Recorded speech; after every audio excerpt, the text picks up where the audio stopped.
Good afternoon.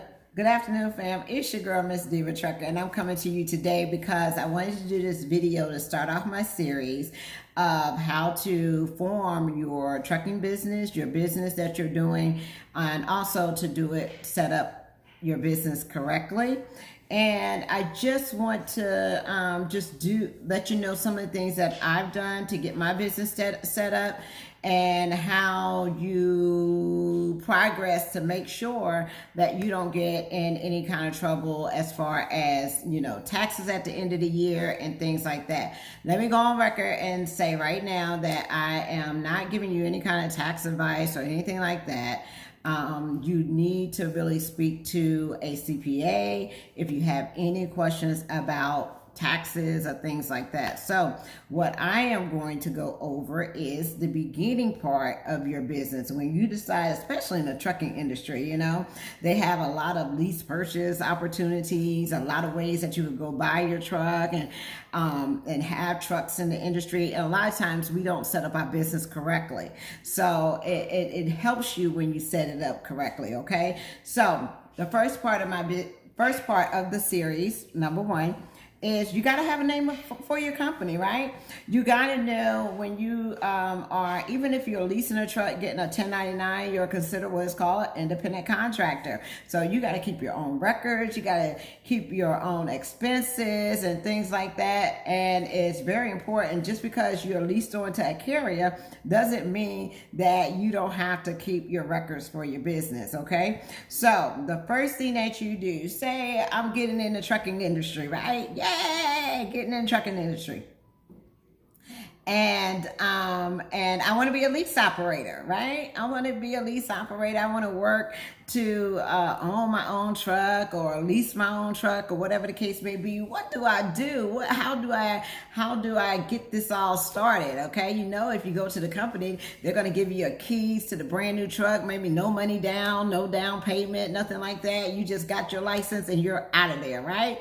So, but before you do that, one of the things that can happen in this industry when you're working towards the goal of ownership is a lot of things can happen that if you don't properly get your paperwork and everything together, it will fail. Okay, so the biggest things that people struggle with is, should they have an LLC, a sole proprietor, a corporation, things like that. You can have either. When you're just starting out, a lot of people go under their sole proprietorship, which is still recognized as a business, but you really don't want to do that because you want to be able to protect your personal assets, right? So you really want to be able to protect your personal assets, right? So you want to look at things like a LLC. So at least if something happens that you get sued or somebody wants to sue you, they can go after your business, but they can't go after you personally, right? And there's some things for that, right? Also, when you look at being a corporation, you're doing good in your business and you want to pay yourself a salary, right? So a corporation is one way that you could organize your business to be able to do that. Now, if you want to know which one you should be, that's when you need to talk to your tax advisor. That's when you need to talk to your CPA, because they can look over your income or what you're bringing in for your business and decide which would be the better option for you, whether it would be sole proprietorship, LLC, corporation, right? So right now, I'm just going to go over the steps with you to get your own LLC. And it's as simple as you just going online and doing it. Most states allow you to go online, and what you do is you go to the Secretary of State. So I'm in Mississippi, right? I go to Mississippi Secretary of State and bam, it will show you how to file your LLC on the Secretary of State online, and you can do that. The first thing that you want to have is, let's just go through it really quick. The first thing that you want to have is you want to have a name for your business, right? Whatever that is. For mine, it happens to be Brock Logistics. And the reason why I named it Logistics is because I plan on doing a realm of things as far as logistics is concerned. Brokering, being an agent, running a trucking company, doing dispatching, recruiting. So all those things come under transportation. So I just made it simple and made it Brock Logistics, right? And that's what you need to consider in your name when you're picking out your corporation, your LLC, whatever the case may be, right? You want to just keep it simple, just so people can find you and know who you are. So if we go to, let's see, if you're in North Carolina, South Carolina, Georgia, whatever the case may be, the first thing that you're going to do is you're going to go to your, let's see, Secretary of State, right? And I'm gonna go to Mississippi. So when I click on it, I will see www.sosms.gov. Okay, so it's usually www.secretaryofstate.yourstate.gov. Okay, so make sure you click on the link that says gov, because if you don't, you may be using a third party and you don't want to do that, okay?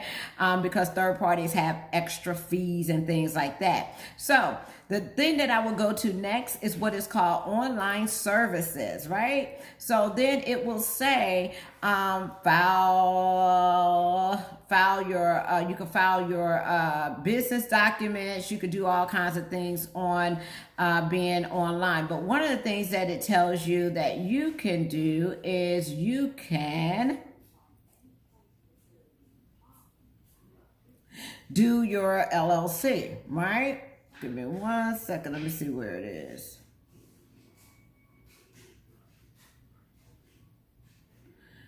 File reporting.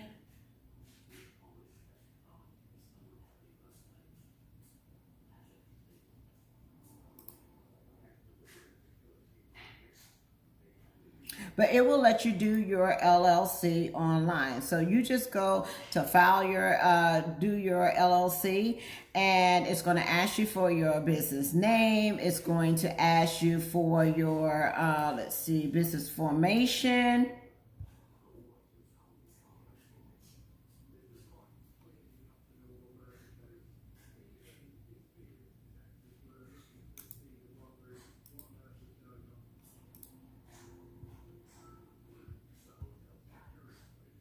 It's going to also tell you the fee of what it is for you to file your LLC. And you just go on here and you follow the steps to form your business. It's going to ask you for a login and password. If you don't have one, you register. And what it's going to say is mine says form a Mississippi corporation, nonprofit, LLC, partnership. You can do it here, right? So you're going to go here, form the Mississippi LLC. It's going to come up for you. And it's under business filings, okay? It just took me a minute to find it. But it's under business filings and it's under formation. So you want to form your business. The next thing it's going to tell you is, just waiting on my internet to come up, because I want to give it to you kind of step by step so you will know exactly what to do. And you can walk through it yourself. Let's see. It's going to ask you some pretty basic, simple questions, and you just go through that procedure. And at the end of it, it's going to ask you to pay a fee. Some states are higher than others. I just did one for somebody in North Carolina. I think it was like $300, but in Mississippi, it's only $50, right? So once you get that filed, it's going to ask you your business type, whether it's a profit, corporation, nonprofit, limited liability, a partnership, anything like that. So it's going to ask you what your business is. It's going to ask you for your business name. It's going to ask you for your business email. It's going to ask you, when do you want to set up this business, right? So it has to be within 90 days. So you can make it effective whatever day you're doing it. Also, it's going to ask you to enter your NAICS code. What does that mean? It will give you a link to click on that, and it just that is just a way of how you organize your business and what you fall under, so they could understand what you're doing in the industry. So mine, if you want to know, my NAICS code is the nature of your business. So mine is 484121, which is General Freight Trucking Long Distance Truck Haul, right? So you would click on that and it will tell you. You will put that in there. You also want to have what is called a registered agent. A registered agent is a person or organization to whom official correspondence from the state is sent to, and upon whom service of process may be made if necessary. So the registered agent can be yourself. It could be somebody that you designate. They're going to receive all the emails and everything for the business. Make sure the paperwork is filed correctly. Also, they are authorized to make any changes on your business. A registered agent must have a valid street address within the state of the company, which is Mississippi. Any person affiliated with a company may serve as a registered agent, okay? And you want to be careful who you decide that this person could be, because also it's going to go with you when you go over to do your banking information and set up your business bank account, right? So you put that in there, then you're going to if you have to make sure that they're notified that they're an agent for the business, and then you have them sign as an authorized signature, and they will be added, okay? Once you do that, you're going to go to the next, and you're going to just complete those steps until you get to the end of it. What it will do, it is going to print you out. Let's see, I don't want y'all to see my address. Cover it. You're going to get a form from the state, okay? And it's going to tell you the business type, the name of the business, your business email, the date that your business was affected, your NAIC code, who your registered agent is, and it's going to be signed by either you or by yourself, of you being the organizer, the member, or the manager.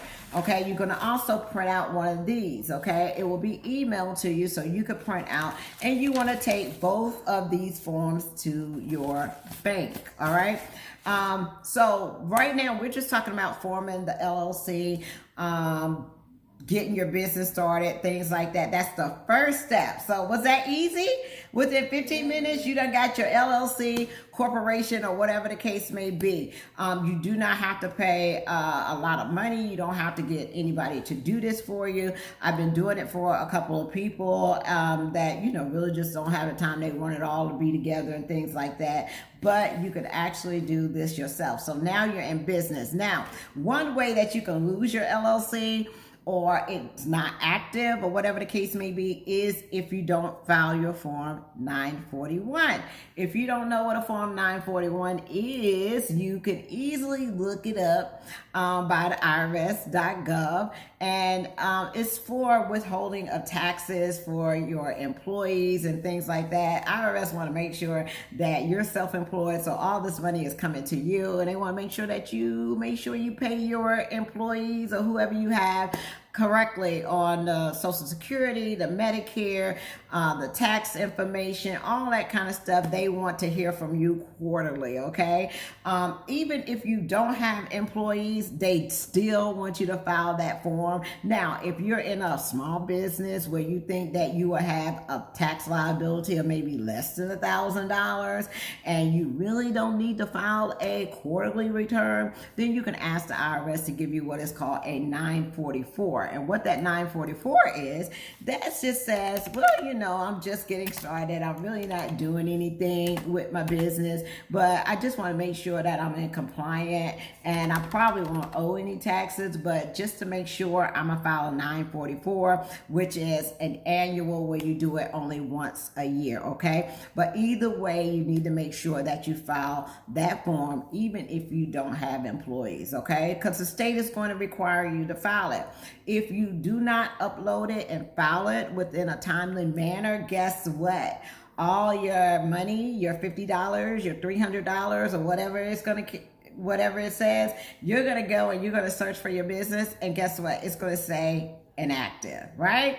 And usually the reason why it says inactive is because you did not file your quarterly paperwork, right? Now, is that an easy fix? Of course it is.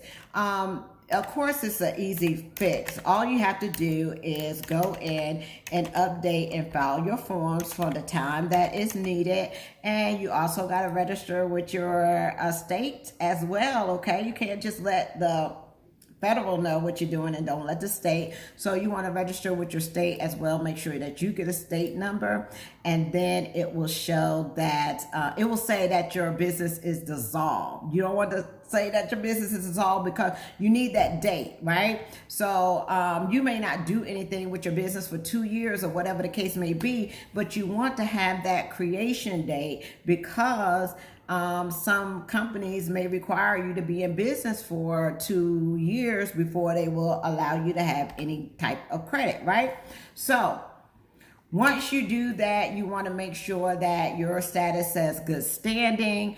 If it says dissolved, you need to go in there, file your quarterly reports and update it, and then it will go back to good standing, all right? So we got the LLC completed. Other than that, y'all, that's a short video about creating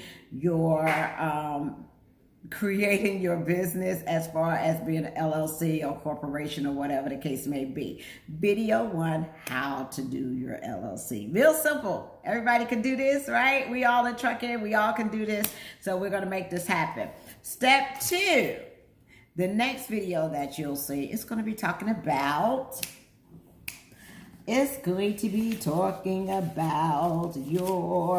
to go to the next step. And I'm going to show you how to get your CP 575, I think it is. And what it is applying for your tax ID number, which is free. Okay, we're going to walk through and show you how to do that. We are on our way for our business, okay? We are on our way to be in business, all right? So step 2, we're going to file for the EIN. We're going to go on the IRS website, and I'm going to walk you through that on how to get your number, how to get an email to you and everything, and go from there. So stay tuned for step 2. Bye.